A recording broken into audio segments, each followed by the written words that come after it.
This is Talkback. I'm Hindol Sengupta. My guest today is Nandita Das. Nandita Das, thanks very much for being on Talkback. Thank you.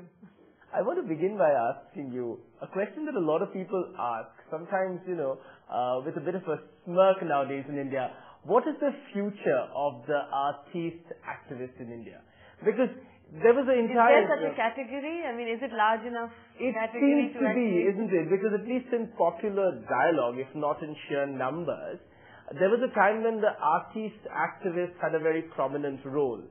Today, even as India battles with 1/3 of its territory not under Indian government control, some of that artist activist space seems to have become compromised. But I think it's a reflection of how the society has been evolving. Right. Evolving, or whatever the opposite of that is, in the sense that with more consumerism, more individualism,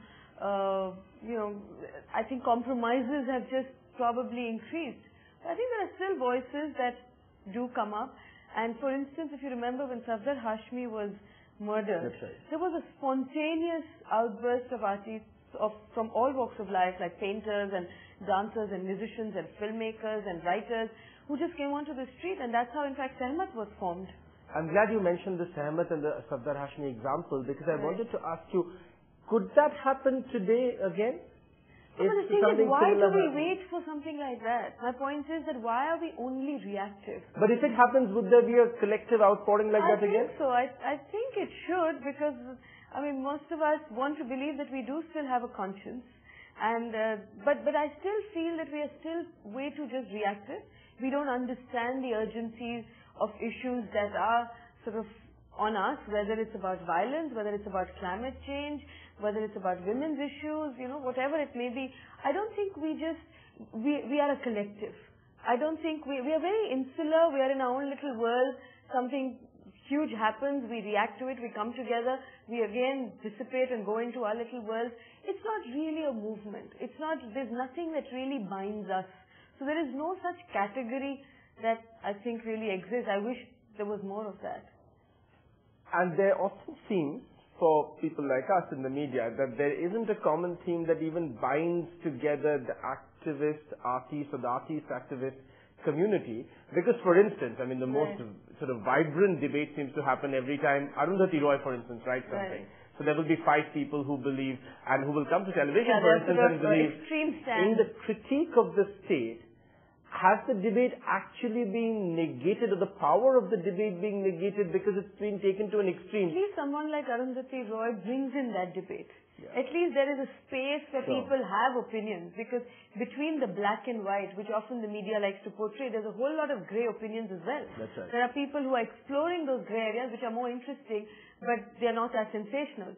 So we only get to hear those voices that would say, oh, she's, writing all rubbish, and, it's too anti-state, it's too much of an extreme stand, or those who are supportive of it and say that that's the right way, etc. So I think at least something like that, and she has been consistently writing about different issues, whether it's, nuclear disarmament, or whether it is the state, whether it's the Maoist movement, whether it's the Gujarat the issue.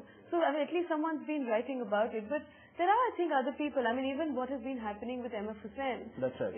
Lately, it of course has its own graph, but people are reacting. But it's definitely not enough. And I think it's a reflection of everything.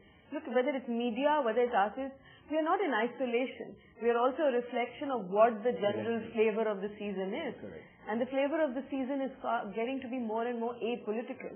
If you ask most people, they would say, well, I'm very apolitical, which almost they mean it in a positive way. But the point is, can we really afford to be apolitical? In the radicalization, in some senses, of the critique of the Indian state, does it actually take away from real criticism? Because then the debate becomes about how what Arundhati Roy is saying is wrong, not so much about whether the criticism itself has some real pillars or not.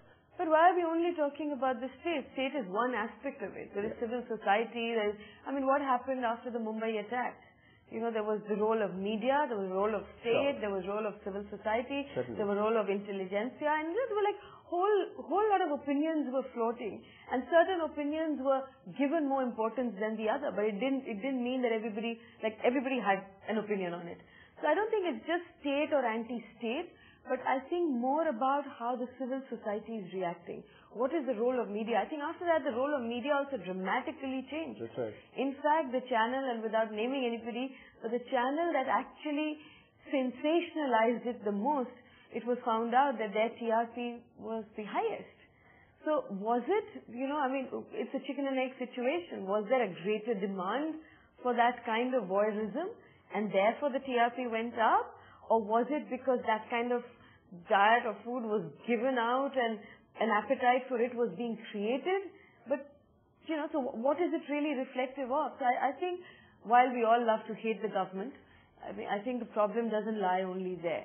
I think we have to take ownership of a lot of these things.